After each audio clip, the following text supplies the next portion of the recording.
पवित्र देवाला ओळखणे हा आजचा आपला विषय आहे. आणि सध्या आपण एक नवीन संदेश मालिका ऐकत आहोत, जिचं नाव आहे जो देव तुम्हाला माहीत नसेल. आणि ह्या संदेश मालिकेतला आजचा दुसरा संदेश आहे. आणि ह्याच्यामध्ये देवाचे गुणधर्म, की परमेश्वर देव कसा आहे, त्याचे काय काय गुणधर्म आहेत, याविषयी आपण अभ्यास करणार आहोत. आणि आज आपण पाहू की देव पवित्र आहे म्हणजे नेमकं काय. आणि म्हणून आजच्या संदेशाचं शीर्षक आहे पवित्र देवाला ओळखणे किंवा पवित्र देवाची ओळख होणे. आता आजकाल पवित्र या शब्दाला फारसं महत्त्व राहिलेलं नाही. लोक कशालाही पवित्र असं म्हणतात, पवित्र समजतात. परंतु पवित्र म्हणजे नेमकं काय. देवाविषयी जर बोललं तर आपण असं म्हणतो की देव प्रीती आहे, कनवाळू आहे, कृपाळू आहे, सर्व समर्थ आहे. आणि या सर्व गोष्टी तर तो आहेच. परंतु सर्वात जास्त शास्त्रात जे गुणधर्माविषयी ज्याच्या सांगितलेलं ते म्हणजे देव पवित्र आहे. आणि पवित्रता म्हणजे काय किंवा पवित्र म्हणजे काय हे आज आपण पाहणार आहोत की देव पवित्र आहे म्हणजे नेमकं काय आहे आणि त्याचा संबंध आज आपल्याशी कसा आहे. लेवियाचं पुस्तक याचा 10वा अध्याय आणि याच्या 3ऱ्या वचनामध्ये असं लिहिलेलं आहे. परमेश्वर म्हणतो, मग मोशे अहरोनाला म्हणाला, परमेश्वराने सांगितले ते हे, जे माझ्या समीप येतील त्यांनी मला पवित्र मानावे आणि सर्व लोकांसमक्ष माझा महिमा व्हावा. तेव्हा अहरोन चूप राहिला. बघा, देवाची इच्छा आहे. देवाने सांगितलं की सर्व लोकांनी त्याला पवित्र मानावे आणि सर्व लोकांसमक्ष त्याचा महिमा किंवा त्याचा गौरव व्हावा. आणि शास्त्र सांगतं, परमेश्वर म्हणतो की मी पवित्र आहे म्हणून तुम्ही पवित्र व्हा. आता पवित्र शास्त्र जर आपण वाचला, प्रगटीकरणाच्या पुस्तकात देखील ज्यावेळेस योहानाला स्वर्गाचं दर्शन देवाने दिलं, त्यावेळेस ते 24 वडील आणि ते दिव्यदूत देवाच्या कोणत्या गुणधर्माविषयी, वैशिष्ट्याविषयी गात होते माहीत आहे का. ते म्हणत होते, पवित्र पवित्र पवित्र सैन्यांचा देव परमेश्वर.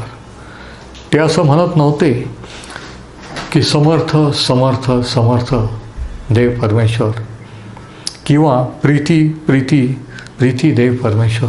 तर ते स्वर्गात असं म्हणत आहेत, पवित्र पवित्र पवित्र. आता देव पवित्र आहे म्हणजे नेमकं काय. आता पवित्र ह्या शब्दाचा अर्थ वेगळा केलेला, सेपरेट किंवा वेगळा. देव पवित्र आहे म्हणजे नेमकं काय. 2 गोष्टी आहेत. पहिली गोष्ट ही की देव पवित्र आहे म्हणजे तो इतरांपेक्षा वेगळा आहे. गणनाचं पुस्तक याचा 23वा अध्याय आणि 19व्या वचनात असं म्हटलेलं आहे, परमेश्वर म्हणतो की मी काही मनुष्य नव्हे, देव काही मनुष्य नव्हे की त्याने लबाडी करावी. म्हणजे तो मनुष्यापेक्षा वेगळा आहे. गणना 23 आणि 19. इयोब 9 आणि 32 मध्ये म्हटलेलं आहे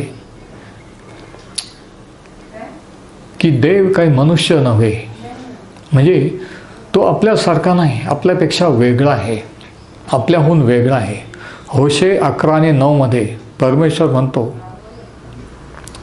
की मी देव आहे, मी परमेश्वर आहे, मी मनुष्य नव्हे. आता आपण जे देवाचे लोक, जे त्याला ओळखतो, ज्यांनी त्याच्या तारणाचा अनुभव घेतलेला आहे, यांच्या दृष्टीने याचं काय महत्त्व आहे. ज्यावेळेस आपल्याला समजतं की देव आपल्यासारखा नाही, तो कोणासारखा नाही, तो सर्वांपेक्षा वेगळा आहे, अद्वितीय आहे, अतुलनीय आहे. पवित्र किंवा वेगळा म्हणजे याची तुलना आपण कशाची कोणाशी करू शकत नाही. आपण म्हणू शकत नाही की ह्याच्यासारखा किंवा त्याच्यासारखा. तो कशाच्या सारखा नाही, कोणाच्या सारखा नाही, तो एकदम वेगळा आहे. तर पहिली गोष्ट ही देवाची पवित्रता म्हणजे देवाचा वेगळेपणा. की तो सर्व सृष्टीपेक्षा मानवापेक्षा वेगळा आहे. दुसरी गोष्ट, देवाच्या पवित्रतेबद्दल शास्त्र जे शिकवतं ते हे, पहिले योहानाचे पत्र याचा पहिला अध्याय आणि 5व्या वचनामध्ये योहान असं लिहितो की जो संदेश आम्ही त्याच्यापासून ऐकलो तो हा आहे की देव प्रकाश आहे आणि त्याच्या ठाई मुळीच अंधकार नाही. देव प्रकाश आहे. प्रकाश हा शुद्धतेचं प्रतीक आहे. म्हणजे दुसरी गोष्ट, देवाची पवित्रता म्हणजे देवाची शुद्धता. देव पवित्र आहे म्हणजे तो अति शुद्ध आहे.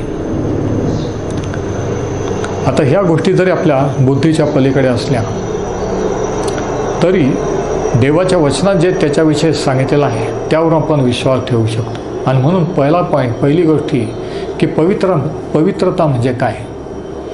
पवित्रता म्हणजे वेगळेपणा, ज्याची तुलना कोणाशी कशाशी करता येत नाही. देवाची पवित्रता म्हणजे दोन गोष्टी, की देव सर्वाहून सर्वापेक्षा वेगळा आहे. तो आपल्यासारखा नाही, कशासारखा, कोणासारखाही नाही. आणि दुसरी गोष्ट, देव पवित्र आहे म्हणजे तो शुद्ध आहे, तो प्रकाश आहे, तो प्रकाशात राहतो. आता पवित्र शास्त्रामध्ये अनेकांनी देवाचा अनुभव घेतला, ज्यांना देवाने दर्शन दिलं त्याचा अनुभव घेतला.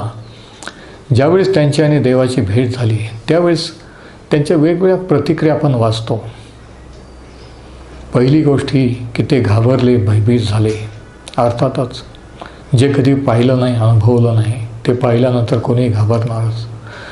ते घाबरले, ते जमिनीवर पालथे पडले, ते मुके झाले, त्यांना काही दिवस बोलता येईना वगैरे वगैरे प्रतिक्रिया आपण पाहतो की ज्यांना देवाने दर्शन दिलं किंवा देवाचा दृष्टांत ज्यांना झाला. आणि याच्यातले काही उदाहरणं आपण शास्त्रातून आता पाहू. पहिलं, मोशे. ज्यावेळेस मोशेला परमेश्वराने पाचारण केलं त्या अरण्यात, त्या जळत्या झुडुपातून ज्यावेळेस त्याला हाक मारली आणि त्यावेळेस तो जवळ जाऊ लागला, परमेश्वराने म्हटलं की तू आपल्या पायातील वाहना बाजूला काढ, कारण ज्या भूमीवर तू उभा आहेस ती पवित्र आहे. म्हणजे त्या रानातलं ते ठिकाण, ते जळतं झुडूप, देवाचं प्रगट झालं ते गौरव, ते तेज.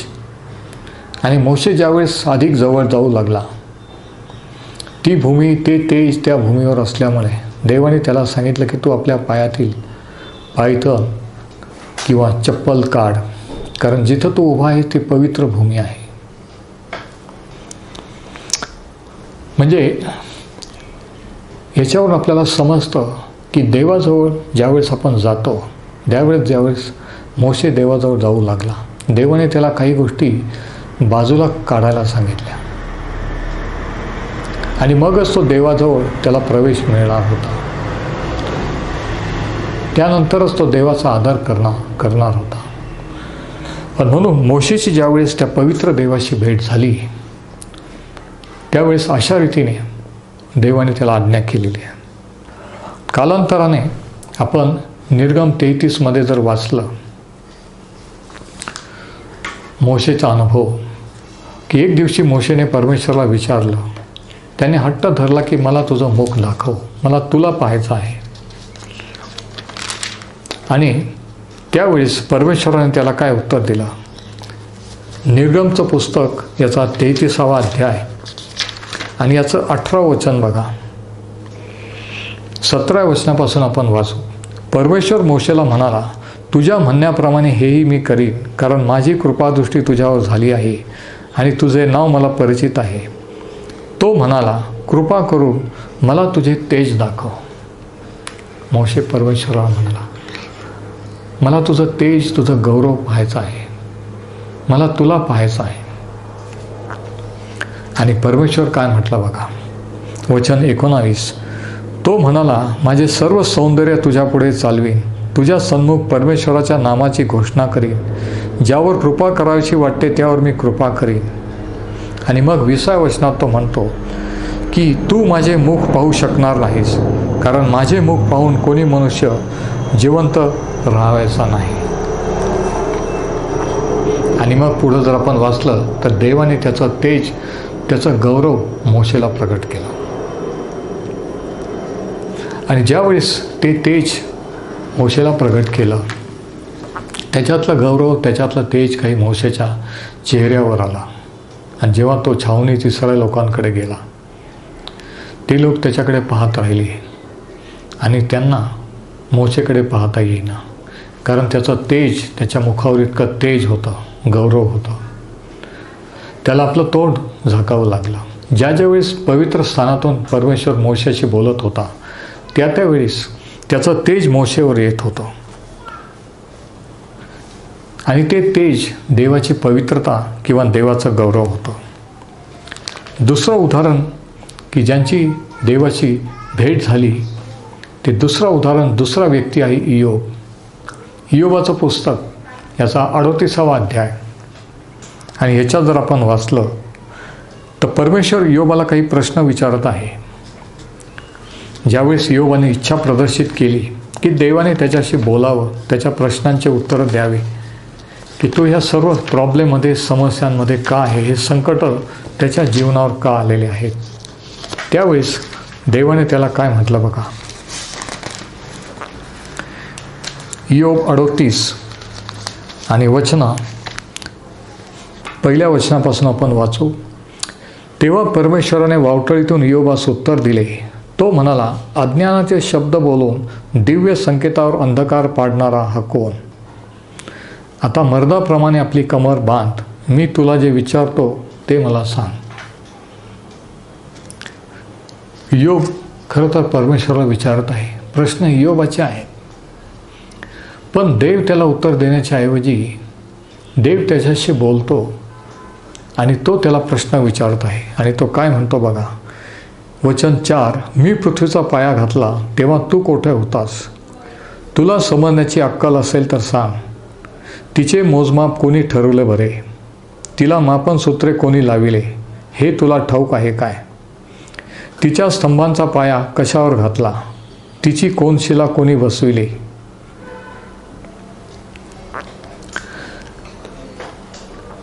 तिच्या स्तंभांचा पायावर कशाला घातला? त्या समयी प्रभात नक्षत्रांनी मिळून गायन केले व सर्व देवकुमारांनी जय जयकार केला. आता सृष्टीच्या पूर्वी किंवा सृष्टीची निर्मिती कशी झाली त्यावेळेस तू होतास का, असं देवाला इयोबाला म्हणायचं आहे. तो त्याला विचारत होता. आणि मग पुढं जर आपण वाचलं की ज्यावेळेस देव इयोबाशी बोलला, त्याची इयोबाशी भेट झाली, त्यावेळेस त्याने प्रश्न विचारणं बंद केला. त्याला खात्री झाली की देव कोण आहे. 41व्या अध्यायात जर आपण वाचलं इयोबाच्या, तर इयोब म्हणतो की मी गप्प राहिलो. त्याने धुळीत राखीत बसून पश्चाताप केला तो देवाविरुद्ध बोलल्यामुळे. म्हणजे ज्यावेळेस देवाच्या पवित्रतेचं, देवाच्या गौरवाचं दर्शन इयोबाला घडलं, त्यावेळेस आणि तेव्हापासून देवाकडे पाहण्याचा इयोबाचा दृष्टिकोन कायमचा बदलला.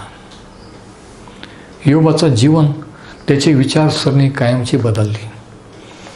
तिसरं उदाहरण ज्याची परमेश्वराची भेट झाली ते म्हणजे यशाया संदेष्टाबद्दलचं आहे.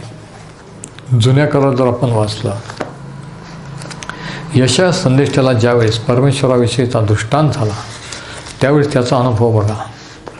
यशाया 6 आणि वचनं 1 ते 5. उज्जिया राजा मरण पावला त्या वर्षी प्रभूस उच्चस्थानी असलेल्या उच्च सिंहासनावर बसलेले मी पाहिले. म्हणजे हा दृष्टांत यशाया पाहत होता. त्याच्या झग्याच्या सोंग्याने मंदिर व्यापून गेले होते. त्याच्या भोवताली सराफीम उभे होते. त्या प्रत्येकाला 6 पंख होते. दोहोने ते आपले तोंड झाकी, दोहोने आपले पाय झाकी आणि दोहोने उडे. ते आलीपाळीने उच्च स्वराने म्हणत. आणि आता ऐका ते काय म्हणत होते देवदूत, पवित्र पवित्र पवित्र सेनाधीश परमेश्वर. ते असं म्हणत नव्हते की प्रीती प्रीती प्रीती सेनाधीश परमेश्वर किंवा कृपाळू कणवाळू परमेश्वर, तर ते म्हणत होते की पवित्र पवित्र पवित्र सेनाधीश परमेश्वर, अखिल पृथ्वीची समृद्धी त्याचे वैभव होय. घोषणा करण्याच्या ह्या वाणीने उंबरठे हल्ले व मंदिर धुराने भरले, म्हणजे देवाच्या तेजाने, गौरवाने. तेव्हा मी म्हणालो, हाय हाय, आता माझे वाईट झाले. का, मी तर अशुद्ध ओठांचा मनुष्य आहे आणि मी अशुद्ध ओठांच्या लोकात राहतो आणि सेनाधीश परमेश्वर राजाधिराज याला मी आपल्या डोळ्यांनी पाहिले आहे.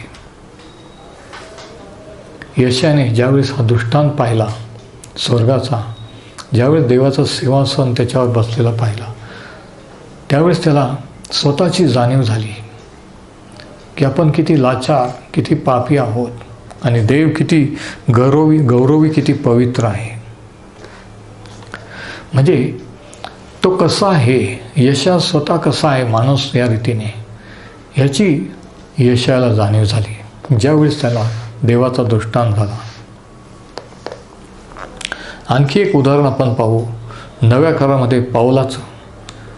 आपल्याला माहिती आहे की पाऊल हा अगोदर शाऊल ह्या नावाने ओळखला जात होता.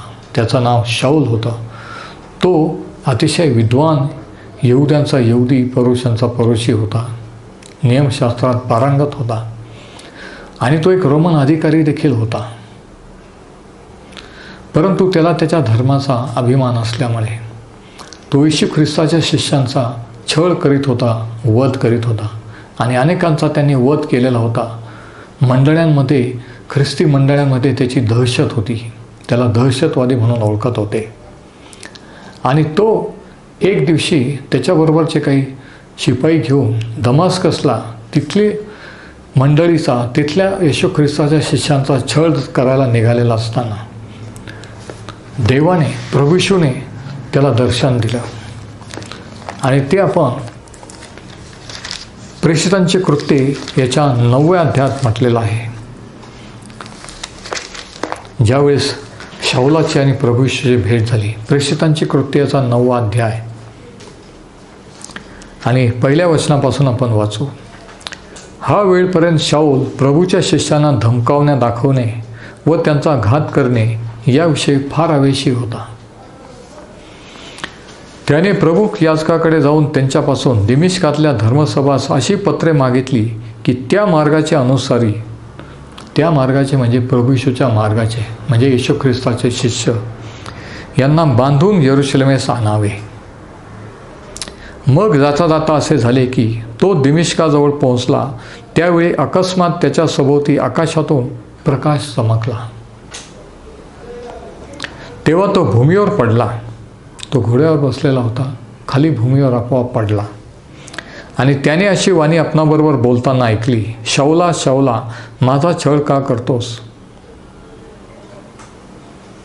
बघा, हा त्याचा दैवी अनुभव होता.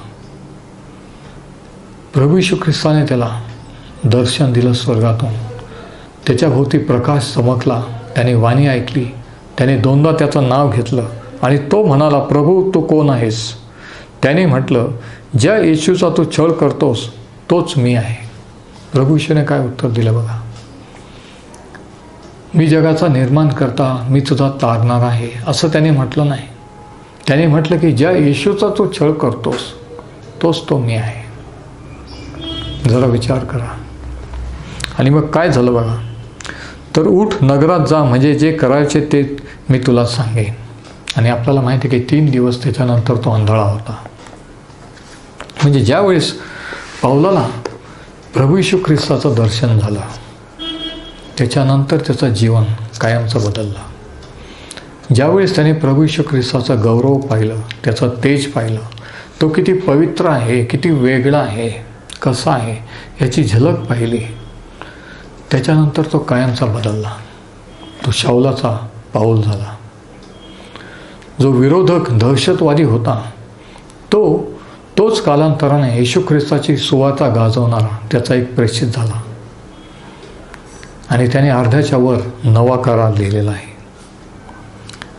म्हणजे देव किती पवित्र आहे हे पाहिल्यानंतर, कळल्यानंतर, अनुभवल्यानंतर पाऊलाचं जीवन कायमचं बदललं. आणि शेवटचं उदाहरण आपण पाहू, प्रभू येशूचा जो शिष्य होता योहान, त्याच्याबद्दलचं. ज्या योहानाने शास्त्रातलं, नव्या करारातलं शेवटचं पुस्तक प्रगटीकरण हे लिहिलं आणि ते प्रभू येशूबद्दलचं प्रगटीकरण आहे की प्रभू येशूने त्याला स्वतःविषयीचं प्रगटीकरण दिलं. आता हा योहान प्रभू येशू जगामध्ये असताना मानवी रूपाने त्याने 3.5 वर्ष त्याला पाहिलेलं होतं, पुनरुत्थान झालेलं पाहिलेलं होतं. परंतु कालांतराने अनेक वर्षानंतर ज्यावेळेस तो पात्मा नावाच्या बेटावर त्याला तडीपार करण्यात आलं योहानाला, त्यावेळेस त्याला प्रभू येशूने दर्शन दिलेलं आहे आणि त्याने प्रगटीकरणाचं पुस्तक लिहिलं.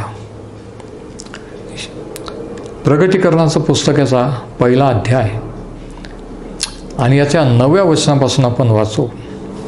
मी योहान तुमचे बंधू व येशूमध्ये जे संकट, राज्य व धीर यांचा भागीदार, देवाचे वचन व येशू विषयीचे साक्ष यामुळे पात्मा नावाच्या बेटात होतो.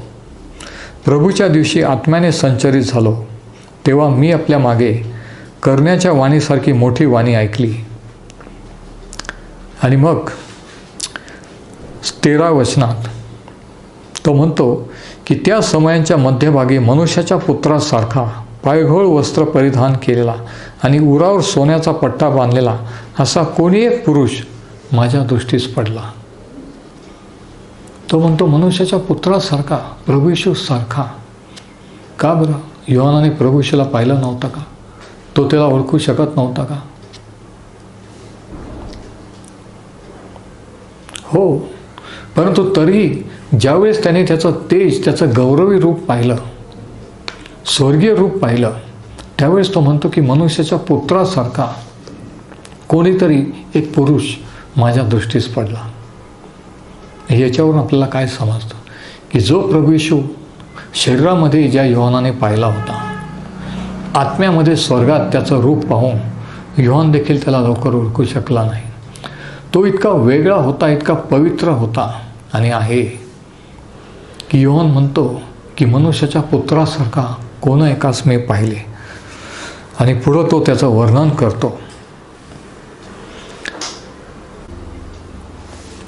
आणि मग पुढं योहान तो कसा आहे त्याचं वर्णन करतो.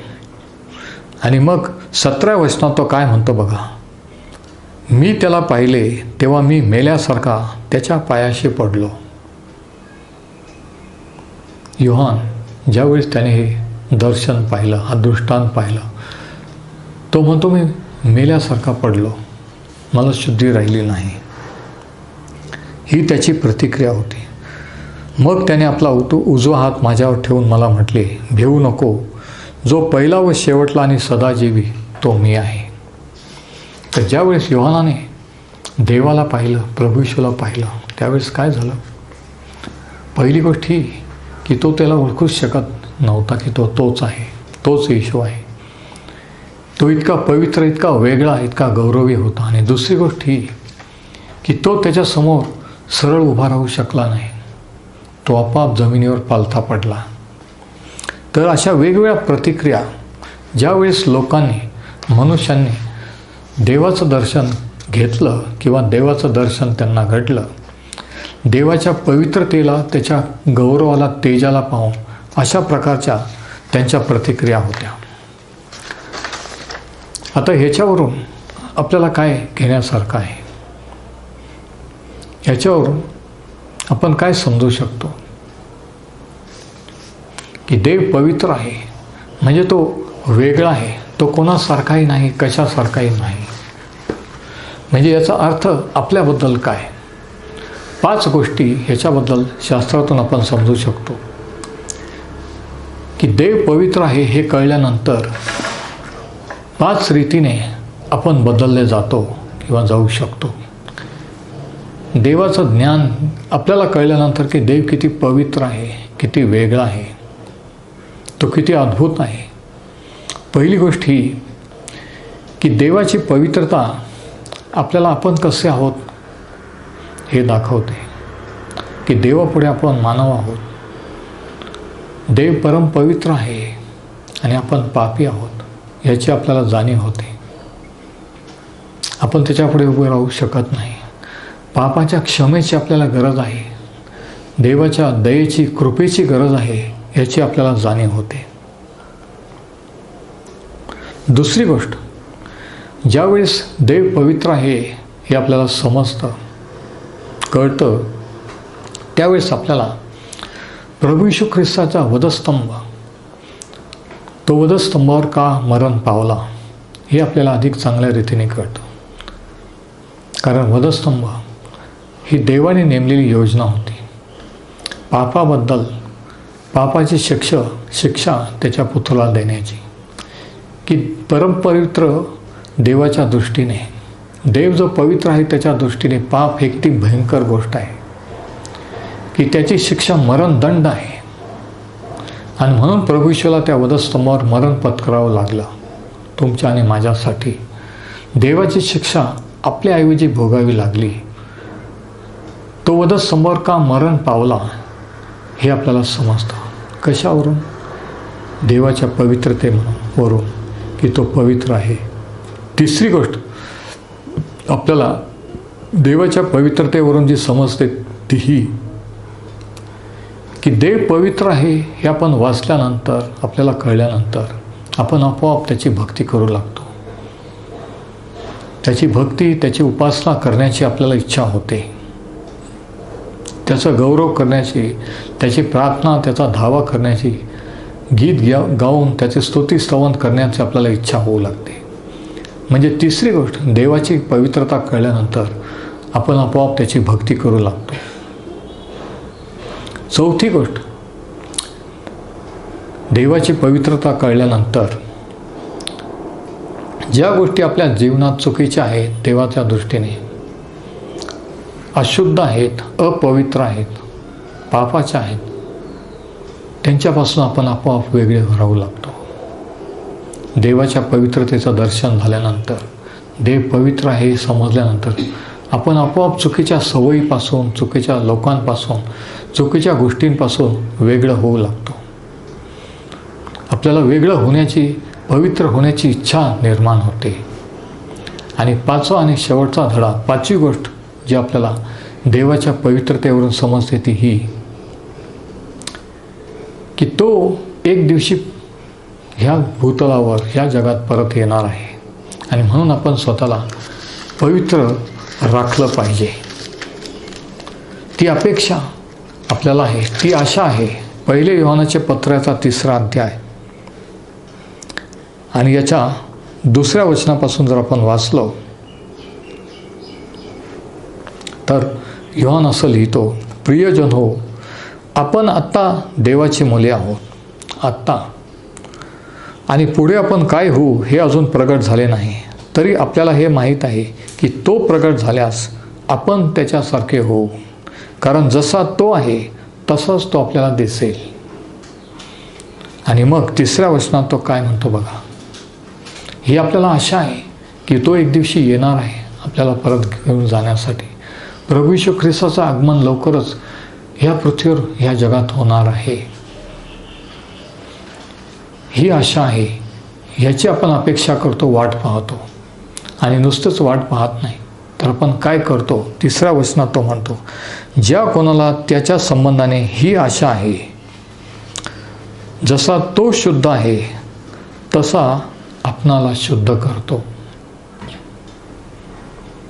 ज्याला ही आशा आहे की प्रभू येशू ख्रिस्त परत येणार आहे त्याला घेऊन जाण्यासाठी, तुम्हाला आणि मला जर ही आशा आहे तर तो म्हणतो, ज्याला ही आशा आहे तसा तो व्यक्ती आपणाला शुद्ध करतो, शुद्ध राखतो, पवित्र करतो. म्हणजे पाचवी गोष्ट, की देवाची पवित्रता कळल्यानंतर आपण स्वतःला शुद्ध करीत राहतो, शुद्ध राखतो, पवित्र राखतो. आणि म्हणून देव पवित्र आहे, तो परम पवित्र आहे. आणि त्याला जाणून घेतल्यानंतर, तो पवित्र आहे, अद्वितीय आहे, वेगळा आहे कळल्यानंतर, ज्यावेळेस आपल्याला हे खऱ्या अर्थाने समजतं, आपण कधीही जसं आहोत तसं राहत नाही. आणि हे देवाविषयीचं एक महत्त्वाचं गुणधर्म आहे. देवाविषयीचं हे सर्वात महत्त्वाचं वैशिष्ट्य आहे. परमेश्वर हे वचन आशीर्वादित करो.